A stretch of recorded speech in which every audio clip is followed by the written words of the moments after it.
존경하는 1370만 경기도민 여러분, 장영국 의장님을 비롯한 선배 동료 의원 여러분, 그리고 이재명 지사님과 이재정 교육감님을 비롯한 공직자와 언론인 여러분, 안녕하십니까.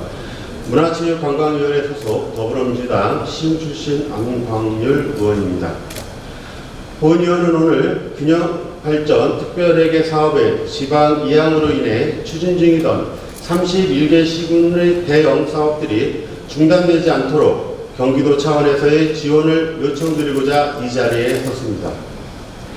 문재인 정부는 중앙정부의 기능과 재원을 지방정부로 전환하기 위해 2022년까지 국세와 지방세의 비율을 8대2에서 7대3으로 개선하기로 하고, 올해까지 지방소비세율 10% 인상과 3조 6천억 원 규모 균특회계 사무의 지방 이양을 목표로 하고 있습니다. 이로 인해 경기도는 올해부터 지역 자율개정 43개 사업 중 23개가 지방으로 이양되며, 경기도와 31개 시군은 2,500억 원의 재정 부담을 지게 됩니다. 정부는 도와 시군의 재정 부담분에 대해 2019년도 균특 사업을 기준으로 3년간 한시적으로 지원하기로 했습니다. 그러나 그 이후에는 균특 사업을 국비 지원 없이 일반회계와 동일하게 편성하도록 해서 균특 회계가 사라지게 됩니다. 이렇게 되면 규모가 큰 사업은 재정적 부담을 31개 시군이 고스란히 떠안게 되므로 사실상 사업의 진행이 어렵게 됩니다. 시흥의 경우도 균특 사업의 일환으로 화물공영 차고지를 조성할 계획 중에 있습니다. 시흥시의 영업용 화물자동차 등록 추이를 보면 2010년부터 2019년까지 연평균 4.7%로 지속적으로 증가하고 있습니다. 그에 반해 주차할 공간은 부족하다 보니 대형 화물 차량들이 주택가나 도로변에 불법 주차를 일삼아 주거 환경을 악화시키고 통행을 방해하는 등 주민들의 안전에 위협을 가하고 있으며, 특히 아이들의 등하교 시 위험한 상황에 무방비로 노출되어 있어 근본적인 대책이 시급합니다. 시에서 불법 주정차 단속 지역이라는 플래카드를 설치하고 지속적인 야간 단속을 시행하는 등 다각도로 노력하고 있지만 단속으로는 한계가 있습니다. 밤샘 주차 위반 단속을 실시한 결과 2014년부터 2019년까지 줄어드는 효과 없이 연평균 21.3%로 지속적으로 증가하였습니다.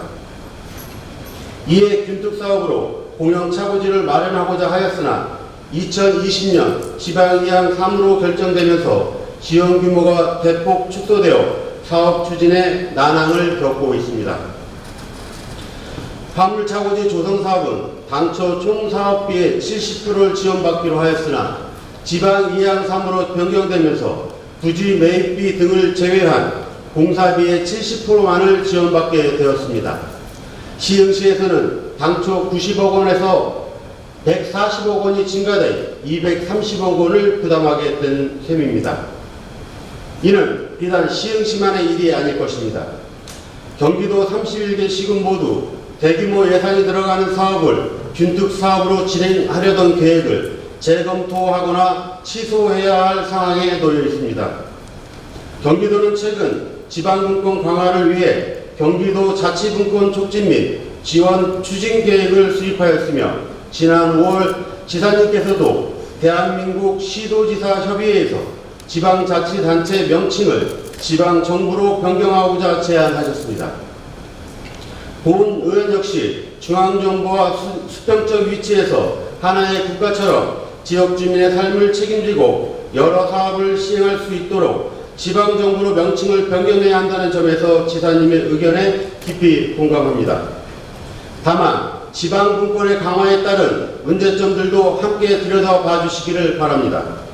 재정의 분권은 결국 기초지자체의 매칭 비율로 늘어나게 됨으로써 기초지자체가 부담을 떠안게 되는 형국을 초래할 수밖에 없습니다. 존경하는 이재명 지사님, 균특 사업의 지방 이행으로 시에서 예산을 감당할 수 없어 사업이 중단되는 일이 발생되지 않아야 할 것입니다. 당초 계획했던 사업들이 원활하게 진행될 수 있도록 경기도형 균특사업비 예산을 확보하여 도비 지원 기준을 변경해 주시기를 요청드리는 바입니다.